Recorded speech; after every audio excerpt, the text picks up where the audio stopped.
Today let's talk about second, third and mixed conditionals.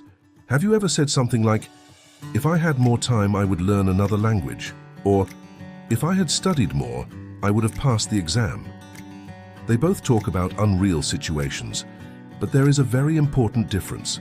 The first one is a second conditional. It is about an unreal or unlikely situation in the present or future. The second one is a third conditional. It is about an unreal situation in the past. And today we're going to learn how to tell them apart. By the end of this video, you'll know exactly when to use them. Let's start. We use the second conditional to talk about hypothetical, imaginary, unlikely, or unreal situations in the present or future. The basic structure is if plus past simple, would plus infinitive. For example, if I had more money, I would travel more. Let's break that down. If I had more money and that's the condition, I would travel more, that's the result. Notice something important. We're using the past simple, had, but we're not necessarily talking about the past. We're imagining a situation now or in the future. I don't have more money now, I'm imagining what would happen if I did. Look at another example. If there was a fire in that hotel, it would be very difficult to escape. Here we're imagining a possible situation. There isn't a fire now. We're talking about a hypothetical situation. Now, you don't always have to use would. You can also use could or might. For example, if you weren't making so much noise, I could concentrate better.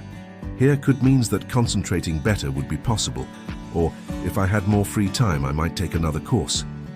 Might means that taking another course is possible, but not certain. If I had more free time, I would take another course is a definite result.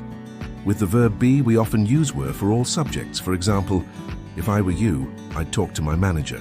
It means I'm imagining myself in your situation. Or if she were here, she would know what to do. Now let's move into the past. The third conditional is used to talk about a hypothetical past situation and its hypothetical consequence.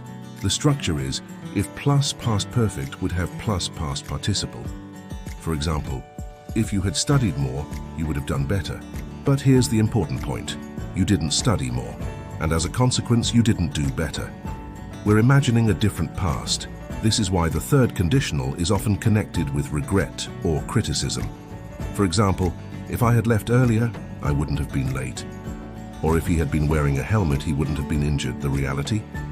He wasn't wearing a helmet, and he was injured. The first part uses had plus past participle. That's the past perfect. For example, if I had studied, if she had left, the result uses would have plus past participle. For example, I would have passed, she would have arrived, they would have helped. And just like the second conditional, we can replace would with could have for possibility, or might have for a hypothetical possibility. Now look at these two sentences. 1. If you studied more, you would pass. 2. If you had studied more, you would have passed. In number 1, you don't study enough now, but if you started, you'd pass later. That's a present condition leading to a future result. In number 2, the exam has already happened. You didn't study, you didn't pass. We're imagining a different past. When you see the second conditional, think, what would happen? When you see the third conditional, think, what would have happened? Sometimes the condition is in the past, but the result is connected to the present. That's called a mixed conditional. For example, if I had studied medicine, I would be a doctor now. I didn't study medicine in the past. I'm not a doctor now. 5 years ago, I didn't take a job in London. So if I had taken that job, I would be living in London now. That's a mixed conditional. It mixes a third conditional condition with a second conditional result. It's very useful for real-life situations. Time for a quick challenge. Choose the correct conditional. Number 1. If I blank more time, I would learn another language. A, had B, had had. Number 2, if I blank harder, I would have passed the exam. A studied, B had studied. Number 3, if she had accepted the promotion, she blank a manager now, A would be B would have been. Final memory trick, imagining what would happen. Second, what would have happened. Third, past affecting now. Mixed. Your turn. If you had chosen a different career, what would you be doing now? Write your answer in the comments using a mixed conditional.